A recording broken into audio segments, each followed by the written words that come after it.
ED की team इसी gate से संजय सिंह को लेकर के बाहर निकल सकती है और लगातार आप देखिए जो सुरक्षा कर्मी हैं वो पूरी मुस्तैदी से डटे हुए हैं। आम आदमी पार्टी के कार्यकर्ता भी डटे हुए हैं, लेकिन अब आम आदमी पार्टी के कार्यकर्ता भी जान गए हैं कि संजय सिंह की गिरफ्तारी हो चुकी है।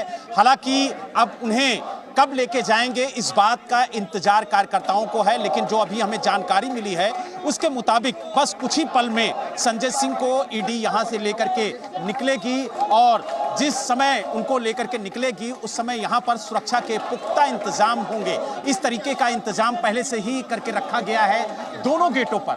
ये मेन गेट है जहां से बताया जा रहा है कि ईडी कुछ ही देर में संजय सिंह को लेकर के बाहर निकलेगी और जो पीछे का गेट है वहां पर भी सुरक्षा व्यवस्था चुस्त और दुरुस्त की गई है, क्योंकि वहां पर भी कार्यकर्ता मौजूद हैं और माना जा रहा है कि अगर यहां पर कार्यकर्ताओं का जमावड़ा ज्यादा होगा तो पीछे के गेट से ईडी लेकर के निकल सकती है संजय सिंह को। यही वजह है कि वहां पर भी सुरक्षा के पुख्ता इंतजाम किए गए हैं और कुछ कार्यकर्ता वहां पर भी मौजूद हैं। जी मुझे बताइए, संजय सिंह फिलहाल साउथ एवेन्यू में है, नॉर्थ एवेन्यू में?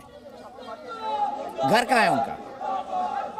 देखिए आपको बता दें कि नॉर्थ एवेन्यू में उनका सरकारी बंगला है और 131 नंबर नॉर्थ एवेन्यू उनका बंगला है और वहीं पर सुबह करीब 6:56 पर ईडी की टीम पहुंची थी और अभी तक ईडी की टीम यहां पर मौजूद है। हालांकि गिरफ्तारी की पुष्टि ईडी ने कर दी है और कुछ ही देर में संजय सिंह को उनके जो नॉर्थ एवेन्यू में स्थित सरकारी बंगला है वहां से लेकर के रवाना होगी। और इस वक्त उनके पिताजी भी घर पर मौजूद हैं, उनकी पत्नी हैं और जब सुबह उनके पिताजी बाहर मीडिया से बातचीत कर रहे थे तो उसी दौरान ईडी के कुछ अधिकारी आए और उनके पिताजी को भी अंदर लेकर के गए और उनसे भी पूछताछ की गई। कई घंटे की पूछताछ हुई है और यही वजह है कि घर के अंदर जो भी सदस्य मौजूद था उससे ईडी ने पूछताछ की है, क्योंकि बताया यह गया है कि 2020 में जब पहली बार मुलाकात हुई थी संजय सिंह से दिनेश अरोड़ा के साथ अमित अरोड़ा की, तो यही इसी आवास पर हुई थी।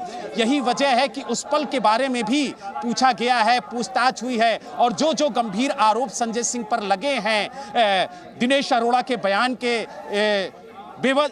एवज में और जिस तरीके से जो आरोपों की पुष्टि होनी चाहिए उसके लिहाज से यहाँ पर जो ईडी की टीम है वो लगातार पूछताछ कर रही थी और लगातार ये कोशिश कर रही थी कि कुछ ऐसे सबूत उसके हाथ लगे जिसके आधार पर वो संजय सिंह को गिरफ्तार कर सके। और शायद जिस तरीके से गिरफ्तारी का ऐलान किया है उसके बाद जरूर ईडी के हाथ कुछ ना कुछ लगा होगा और यही वजह है कि जो दिनेश अरोड़ा का बयान है उसी के आधार पर आगे ईडी बढ़ी और गिरफ्तारी तक पहुंची है। जी ठीक है, अब मैं एक बार आपको सिलसिलेवार ढंग से बता देता हूँ। मैं एक बात साफ कर दूं, वो घर जो मैं आपको बता रहा था, मैंने दो जगह साउथ एवेन्यू बोला था, ये नॉर्थ एवेन्यू है। 131 नॉर्थ एवेन्यू है। नॉर्थ एवेन्यू और साउथ एवेन्यू वो जगह है जहाँ पे जो नए एमपीज है उनको रखा जाता है। जब ज्यादा सीनियर हो जाते हैं तो बड़े बंगले दे दिए जाते हैं। यहाँ पर आम आदमी पार्टी के नेता संजय सिंह को गिरफ्तार कर लिया गया है।